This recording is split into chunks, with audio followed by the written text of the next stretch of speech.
Hello, welcome friends, yogis, yinsters. This is a short practice for releasing hamstrings and quadriceps. So if you're a runner like me, these areas often get super tight. We tend to neglect them a little bit when we're actually supposed to stretch them out after we've gone for a run. But of course, I'm even guilty of that, of just going for a run and not stretching properly afterwards. But I want to show you two poses that you can do fairly quickly to help release some of that extra tension that gets trapped in there. So what you need for your practice today is you're going to need a surface to rest on. So I recommend grabbing yourself a blanket that you can put down onto the floor. If you've got hardwood surface, you want to just make sure that your blanket is thick enough. And then of course you're going to need a yoga mat that you're going to roll up. And if you have a couple of blocks, grab the blocks. If you don't have blocks, you can also use stacks of books. This is going to be to rest your hands on. So you may or may not need them, but if you have them, grab them. Then once you have all of your goodies, we're going to get started, and we're going to start with the hamstrings first. So you're going to grab your yoga mat that you have rolled up, and you're going to come to a kneeled position. And you can say hi to Kombu here. She always shows up in my videos. You're going to place these, okay, love bug, come on, out of the way. There we go.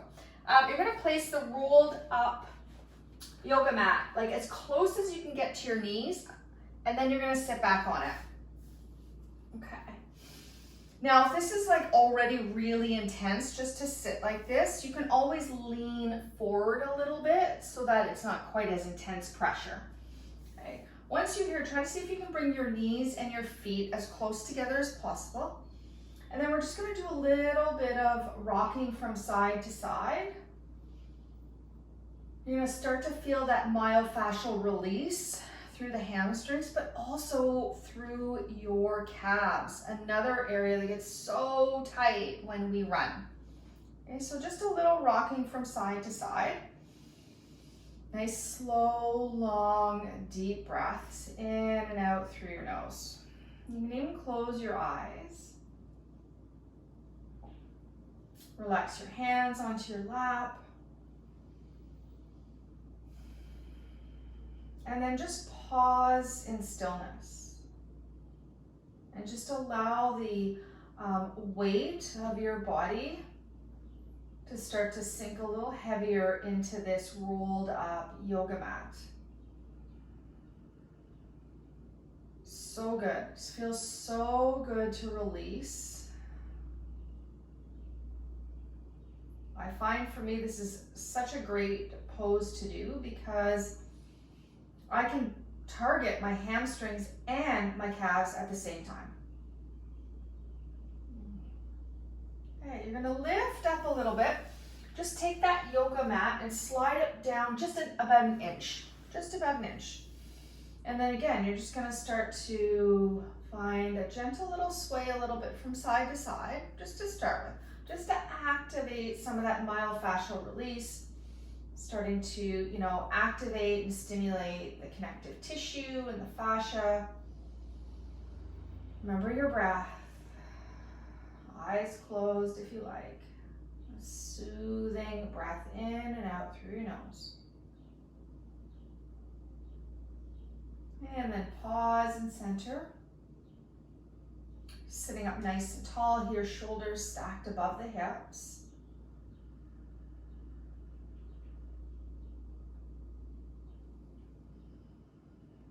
Just a few breaths here.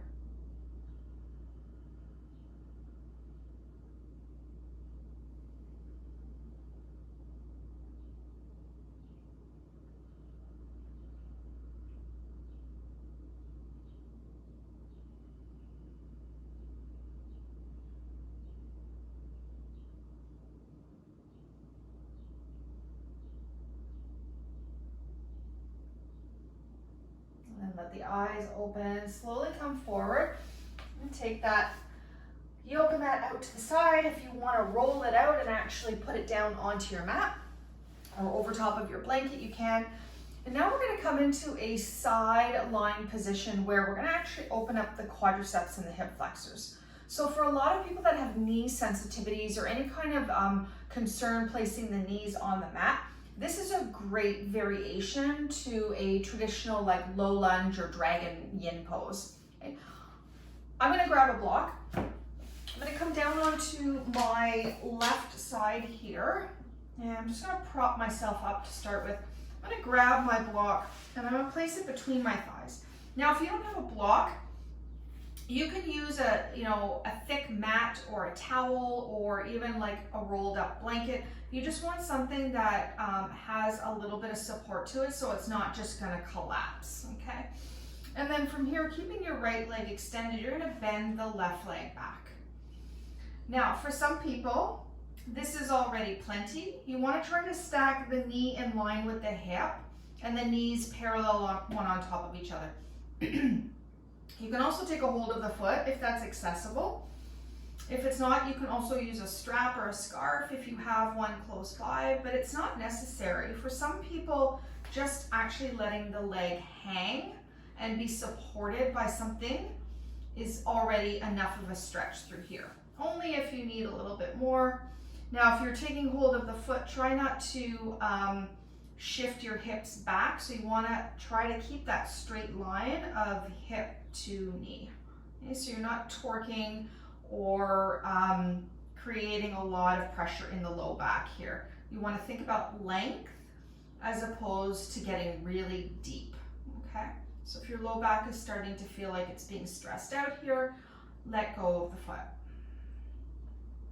And then if this is okay here, you can just relax the arm down and let the head hang and close the eyes. Try not to sway forward or back, so try to stay in one straight line here.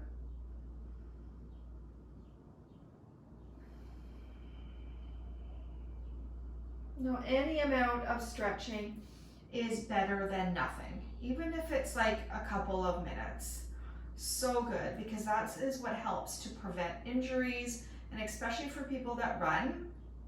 If you don't stretch afterwards, over time, you are going to, create a condition where you could end up injuring yourself because you're getting really tight and strong, but you're not creating that flexibility in the body as well. So we need it all. We need the strength, we need the mobility, we also need the flexibility. And just a couple more deep breaths here. And if your lower back is really tight and sore, you might find that by doing this, it actually helps to release that low back pressure.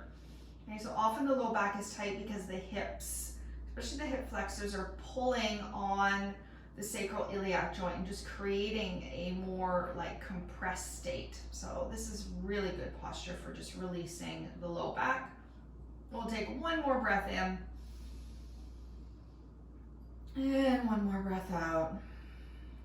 And then slowly, if you have the foot, let it release slowly. You never want to spring anything. Release. Take whatever you have that was between the thighs out to the side. And then just slowly lift yourself up. And we'll switch over to the other side. You could just turn over as well if you wanted to. And come down onto your right elbow here. Want to get my hips in line with my knees.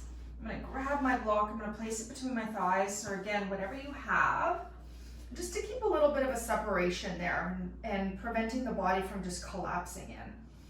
And then I'm going to bend my knee back. And again, I want to try to get that straight alignment from my hip to my knee. So my knee's not coming forward, it's also not swinging back as well. So my hips are literally square to one another.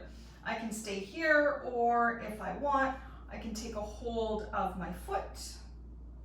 And again, I just want to make sure that my alignment is straight here so that I'm getting the maximum benefit of this stretch. If this is okay, I can just release my head down and hang, and then close my eyes.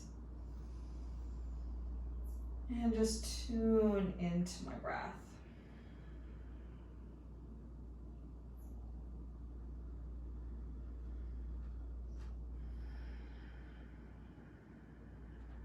feeling that nice release through the front of the hip, quadricep,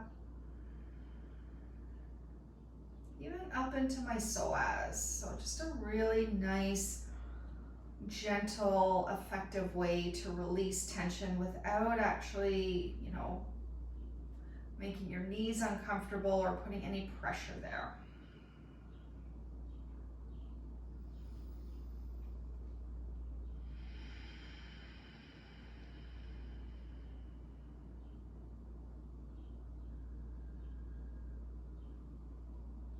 I'll take just a few more deep breaths here.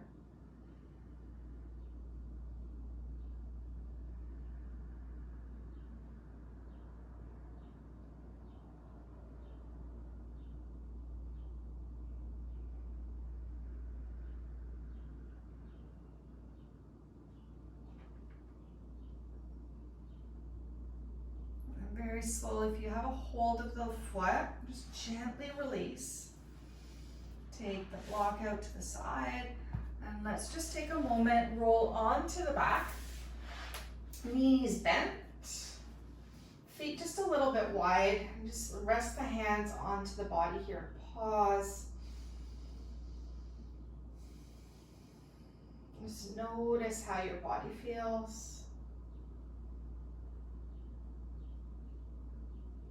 Even though this was a very short 2-pose practice of yin, it's a little bit of everything or a little bit of something every day is what honestly and truly makes the difference here.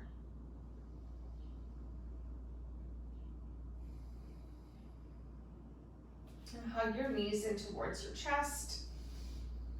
Just draw your tailbone down here. Let's just find a moment to lengthen out the low back. A little gentle sway from side to side.